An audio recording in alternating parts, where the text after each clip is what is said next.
Olá, como vão todos?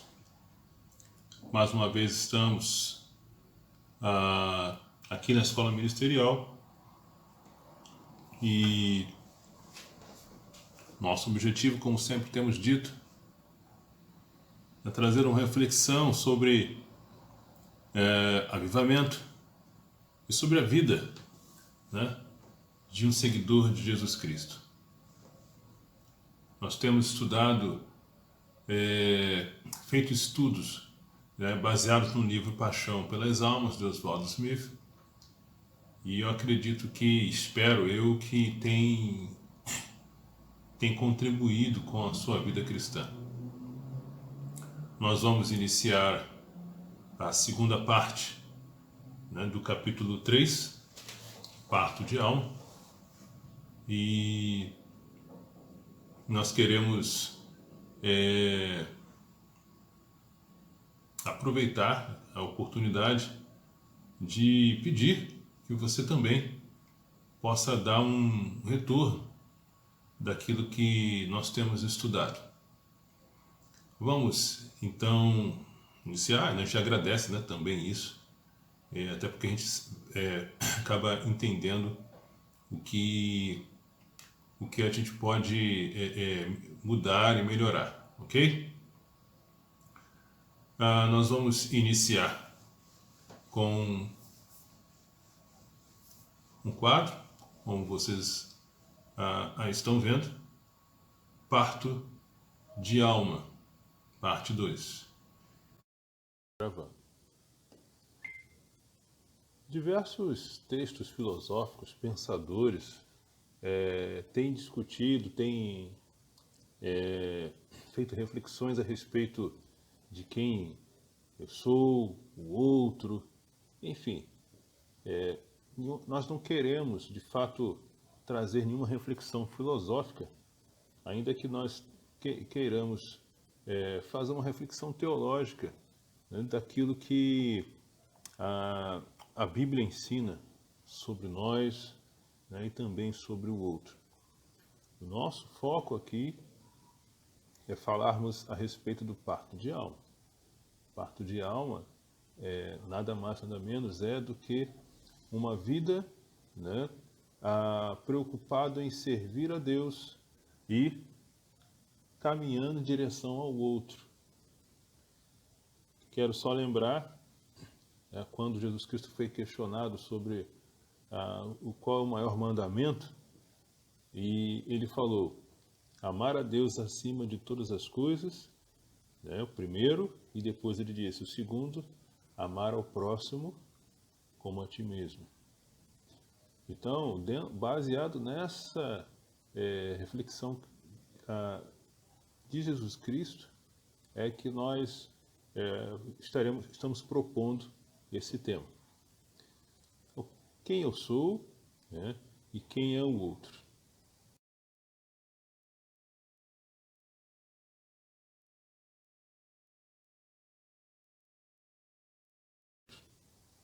O quadro a seguir mostra um fluxo, dois quadros com alguns fluxos onde a pergunta de novo vem: quem sou eu? E aí você pode verificar, não sei se você está conseguindo visualizar, mas o primeiro quadro diz: rico, família grande, pobre, órfão, família menor. No outro quadro diz: pais ausentes, sofreu abuso, religioso, materialista ou espiritualista. Cada uma dessas coisas que nós colocamos aqui pode sugerir algo da sua vida. Talvez você seja rico, ou talvez você seja pobre como eu. Aí você vai dizer: mas eu sou rico em experiências, eu sou rico porque eu sou filho de Deus. E aí talvez você seja aquele que espiritualiza tudo. Ou talvez você considere que você seja pobre, e você considere, porque você também é pobre, porque você não tem nada, porque você dá importância talvez ao dinheiro, àquilo que você possui, né? O seu carro, a sua casa. Então você também é materialista. Talvez você seja aquela pessoa que gosta de estar na igreja sempre, faz sempre suas orações, né? Então você talvez seja a pessoa religiosa. Talvez você seja aquela pessoa que não tem ninguém. Uma vez eu encontrei uma pessoa e conversando com ele, ele falou que ele não tinha pai, não tinha mãe, estava sozinho aqui no Rio de Janeiro. Nós conversamos um pouco, trocamos contato, mas depois eu não consegui mais falar com ele. Eu não sei se ele saiu do Rio. O nome dele é Alex. Deus abençoe, Alex. E talvez você tenha sofrido abusos quando era criança, quando era adolescente ou até mesmo como adulto. Talvez você sofra algum abuso. Talvez a sua família seja grande, talvez a sua família seja pequena, só você, uma ou duas pessoas, né? Ah, talvez você... Bom, já falamos tudo, né? Já falamos todas essas coisas. Então, cada uma dessas coisas pode dizer um pouco de quem é você. Pode dizer que talvez você tudo tenha vivido, vivenciado todas essas coisas, eu não sei. Mas cada uma dessas coisas com certeza, né, faz parte da sua vida. Algo que você viveu, algo que você vivenciou, ou em você mesmo ou de alguém próximo. E essas coisas com certeza trazem em nós, né, uma certa formação, uma certa influência. Algo que faça com que tomemos decisões baseadas nessas experiências, ou até tiremos conclusões também baseadas nessas experiências. O outro quadro é igual ao anterior. Quem é o outro? E aí podemos ver que há as mesmas coisas que nós colocamos no primeiro quadro, né? Rico, pobre, família grande, família menor, órfão, materialista, espiritualista, religioso, sofreu abuso ou de pais ausentes. Na verdade, se você a proposta aqui é que você pense: o outro é igual a mim. Eu não sou diferente do outro. As mesmas necessidades, as mesmas dificuldades, talvez até os mesmos problemas, né? O outro pode estar vivenciando assim como eu vivenciei e às vezes vivencio. Por que isso? Muitas das vezes, quando olhamos o outro sempre de forma preconceituosa, essa é a realidade. Desconfiamos, nós somos ensinados a desconfiar de todas as pessoas, né? E até isso para a nossa própria segurança, nós agimos assim, né? Desde criança, né? Nossos pais nos ensinaram para não confiar em qualquer pessoa. E eu também ensino para o meu filho isso. Então, assim, toda vez que nós olhamos para o outro, sempre olhamos não como alguém que vivencia ou que vivenciou os mesmos problemas que nós. Não tomamos, né, o lugar do outro inicialmente. Porém, essa reflexão Jesus Cristo faz, né, e a Bíblia nos ensina que deve ser diferente, né, que devemos, né, amar o outro como a nós mesmos. Ou seja, que ele tenha as mesmas dificuldades, que ele tenha os mesmos problemas. Mas para isso, vou te dizer, agora você vai confiar em qualquer pessoa, colocar qualquer pessoa dentro da sua casa, vai andar com qualquer pessoa. Não, não é isso. Na realidade, estamos aqui para que possamos entender qual é a proposta de Jesus Cristo para uma vida cristã. É claro que ele também nos ensina, né, a como estarmos atentos a cada coisa, a como lidarmos com cada situação, né? Ele nos ensina a como lidarmos com cada pessoa, né? E isso, na realidade, é uma proposta de vida, né? Essa é a proposta de Jesus Cristo e aqueles que querem segui-lo. Então nós vamos é, discorrer um pouco mais sobre isso através de leituras bíblicas e eu espero que os irmãos possam e amigos possam compreender aquilo que nós estamos falando. Agora, a pergunta que você deve se fazer é: eu sou fruto do meio? É isso que você está falando, irmão Estevam? É por isso que eu peco? Porque eu sou fruto desse meio, eu vivo no meio de violência, a minha família não é uma família criada dentro da igreja, como se isso fosse garantia de você não pecar. Não, não é isso que eu estou falando. Essa frase, o homem é fruto do meio, foi baseado num pensamento de Jean-Jacques Rousseau.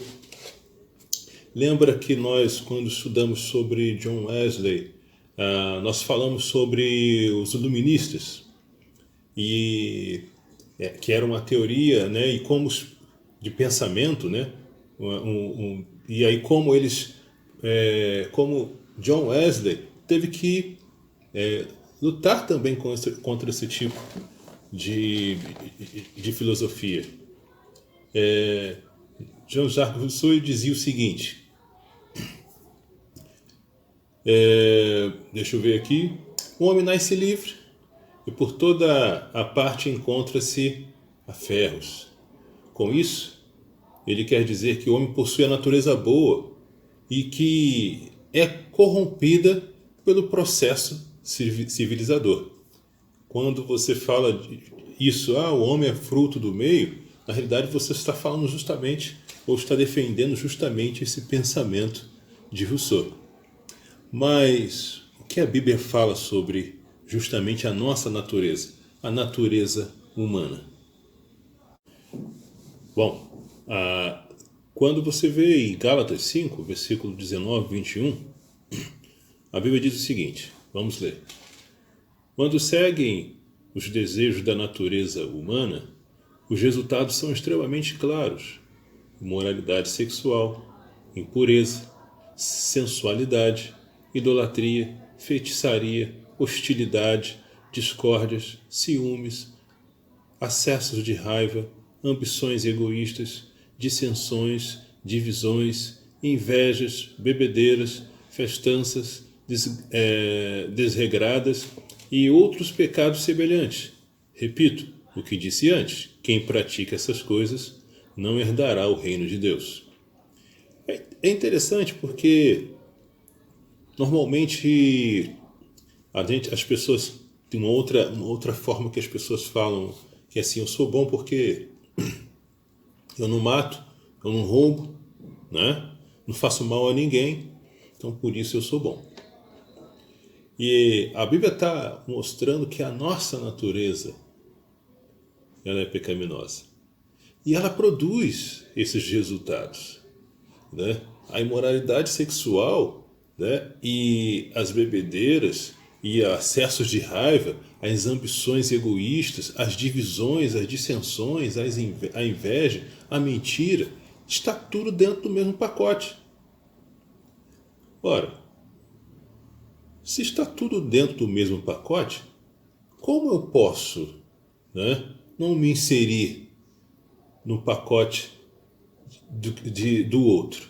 Ou seja, eu acuso o outro que ele é mentiroso, que ele é bêbado, que ele traz discórdia, que ele é imoral, que ele é impuro e blá blá blá blá blá, mas eu não. Então assim, eu faço essa separação. Essa não é a visão do reino de Deus. Entenda, Deus veio para mim e também para o outro. Por quê? Romanos 3:23. Todos pecaram e afastados estão da presença de Deus. Ele não faz distinção. São todos, tanto eu como o outro, estamos no mesmo pacote. E precisamos de quem? De Deus. Eu não posso me ver melhor do que o outro. Eu posso me ver como alguém que foi alcançado pela graça de Deus. E eu quero compartilhar essa graça com o outro.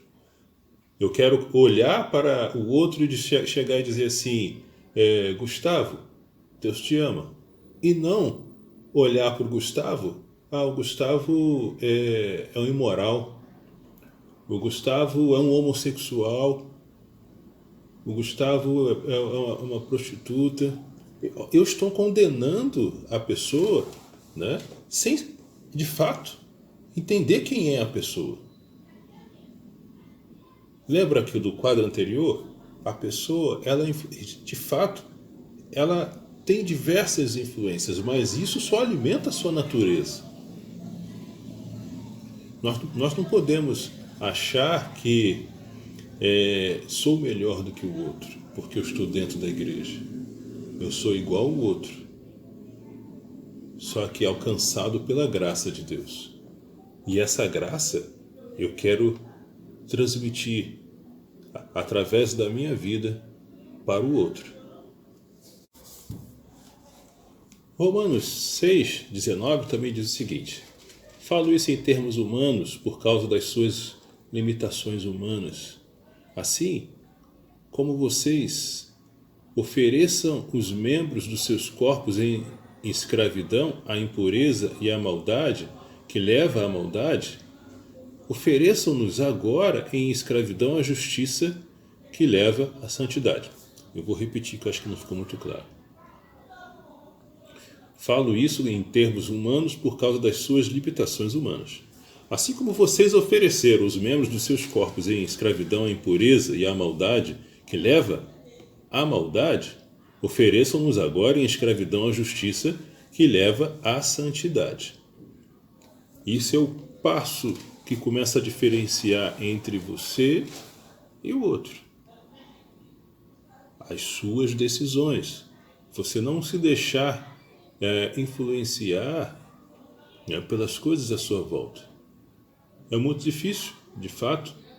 Nós estamos num período crítico na humanidade e como tem sido, eu tenho recebido informações, notícias de pessoas que estão morrendo, alguns que estão cometendo suicídio, que estão se deixando levar pelo quê? Pelas circunstâncias.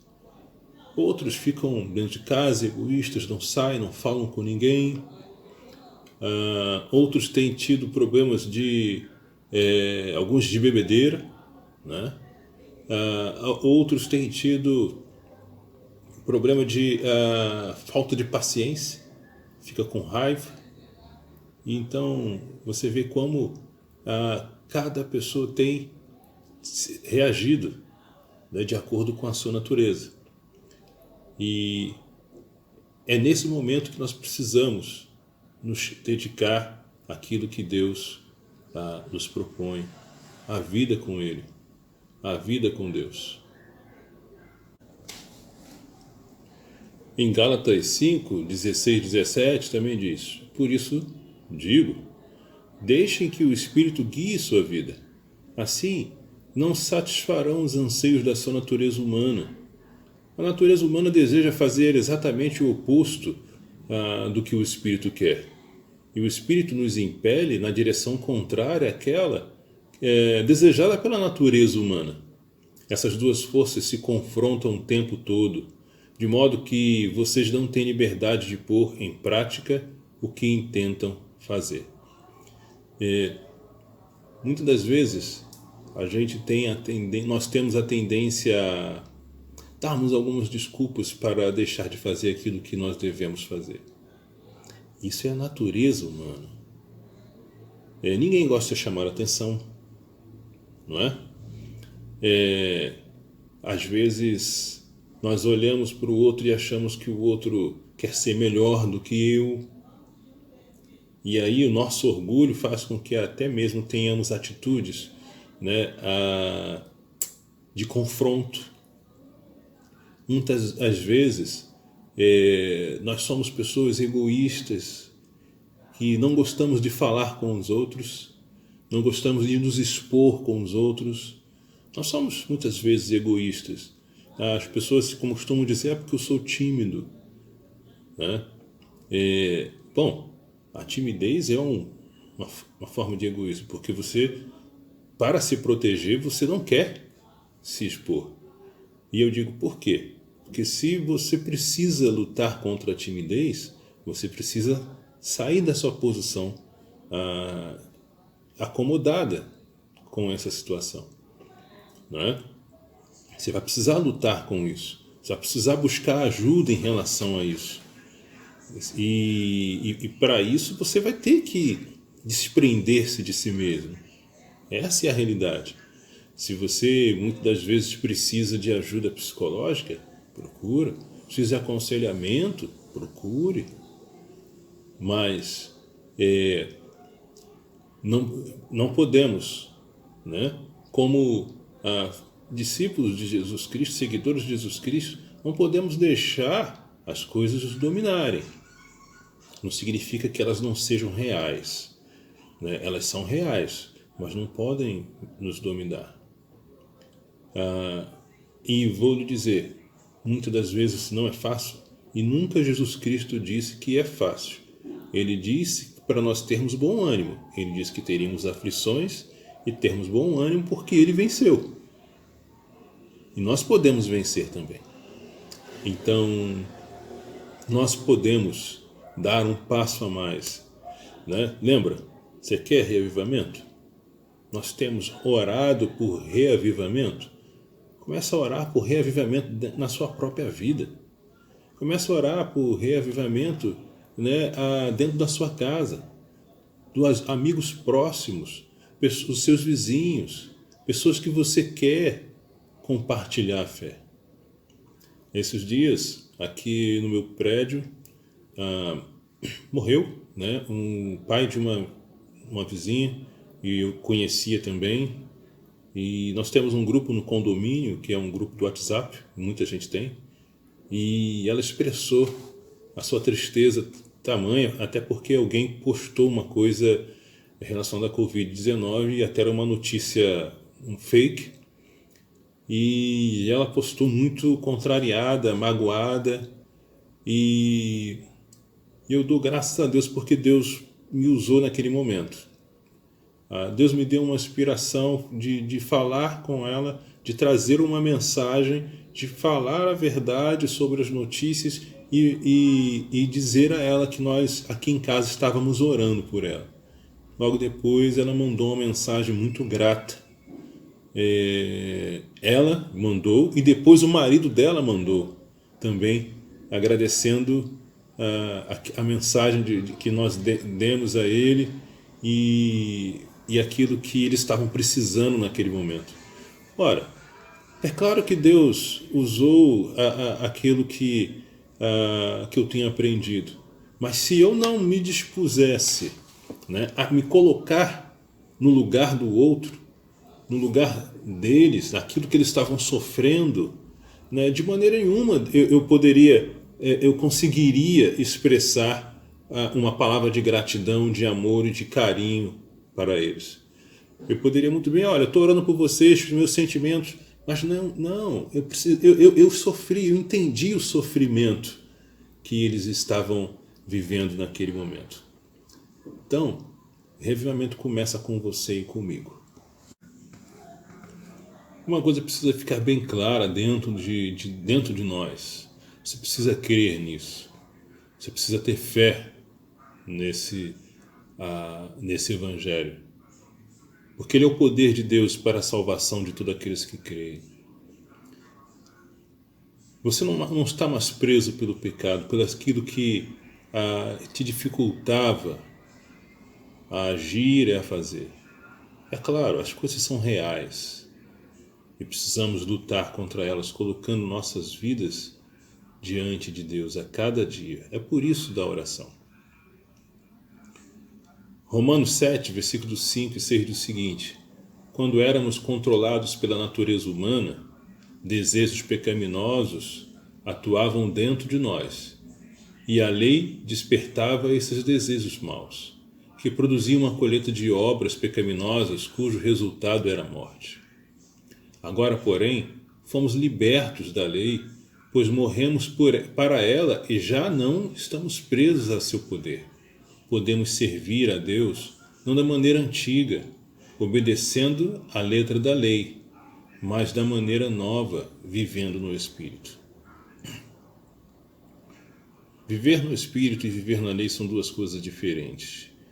Viver na lei é viver de forma religiosa, viver de forma presa a regras, costumes.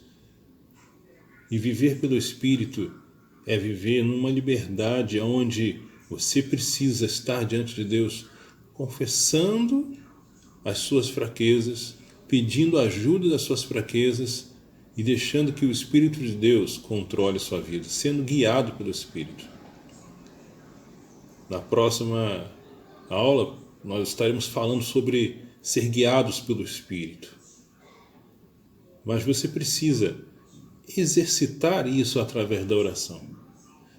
Senhor, guia-me, preencha-me, ajuda-me a ser como Tu queres.